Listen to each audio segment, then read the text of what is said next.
turned to when they thought they had no other choice. I can talk and I can look into the eyes of the citizens of Israel and convince them to make painful compromises. They called him the bulldozer, a fearless leader to his supporters who got things done. I was always worried about the destiny of the Jewish people. And it was clear that for the Jewish people to survive in this world, you have to stand up and fight. A bulldozer in a china shop to his critics. Sharon was the bloodiest of Israeli leaders. No scruples, no compunction, killing people, men, women, children, destroying homes, destroying trees and crops, stealing land. Born on a farm outside Tel Aviv, the son of Russian immigrants, he took the lessons from working the land to the highest office in Israel. My father saw that, that I was tired. So he used to stop for a minute, then to lift his hand like that, and he used to say, "Look how much we had done already." So every time, when I was, I try to think what we have done already here. He served bravely during Israel's War of Independence and quickly rose through the ranks. He was well liked by Israel's founding fathers. He was tall, he was handsome, he was blonde, and he was thin at the time. And they looked at him, and this is what we have produced in this land, this new Jew. But controversy was never far away.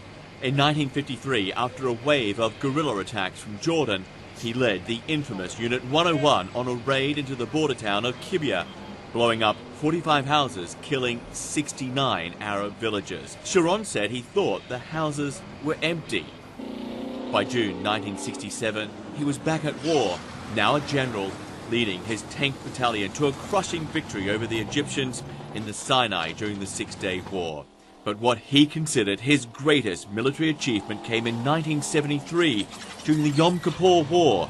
Defying orders, he surrounded Egypt's Third Army, a turning point in the war.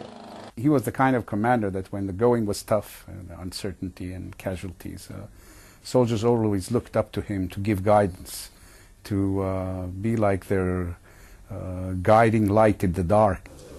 Sharon, the war hero turned politician, one of the founders of his conservative Likud party. He was the father of the settlements, Jewish communities built on occupied Palestinian land, condemned internationally and seen as an obstacle to peace by many within Israel. That is part of the land of Israel, and we are going to stay there forever. As defense minister, he was the architect of Israel's disastrous war in Lebanon. He ordered the invasion to stop the PLO from using Lebanon as a base for attacks on Israel. This was a misadventure and an ill-fated invasion, and Sharon was trying to play sort of superpower here and rearrange the region in a way that he thought would better help Israel. In 1983, an Israeli tribunal found him indirectly responsible for the massacre of hundreds of Palestinians at Sabra and Shatila refugee camps.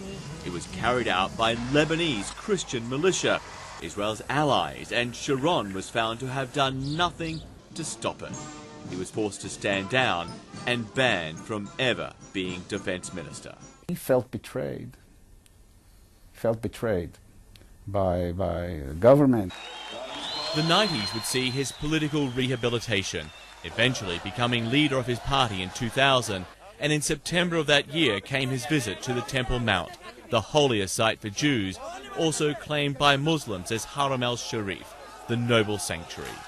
Violence soon erupted. Palestinians claim it was the spark which brought about the Intifada or uprising. You don't bring thousands of border guards and police and armed people onto the Haram Sharif ground at a time in which it was clear that the situation was simmering, ready to erupt. Sharon's visit to the Temple Mount had been coordinated with the Palestinian Authority at the time. They knew about it. There was no surprise about it.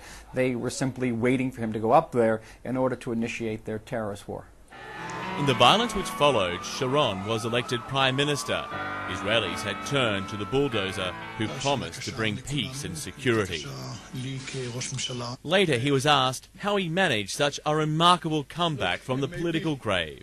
Maybe they tried to bury me too early.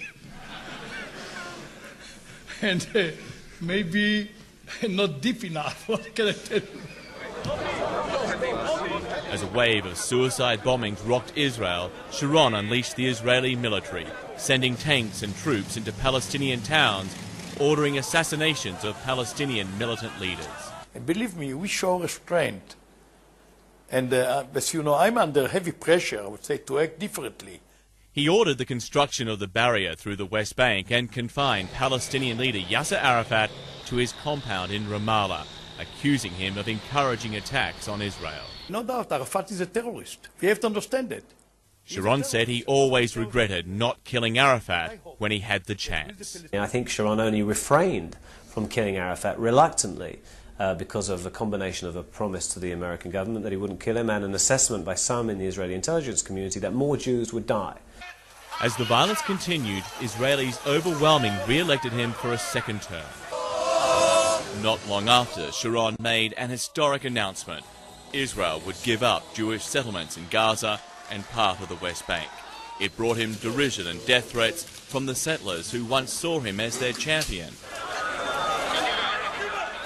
He sent in the police and army to drag settlers from their homes.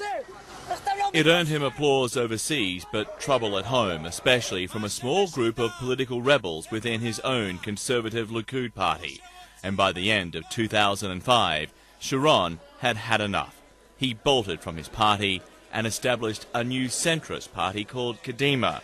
Early opinion polls showed Sharon on track for a third term in office, but the man who many thought was unstoppable unexpectedly suffered a mild stroke in late December 2005. Less than 3 weeks after that, he was back in hospital. A major stroke this time. It left the Prime Minister in a coma on life support and struggling for his life. John Vors, CNN.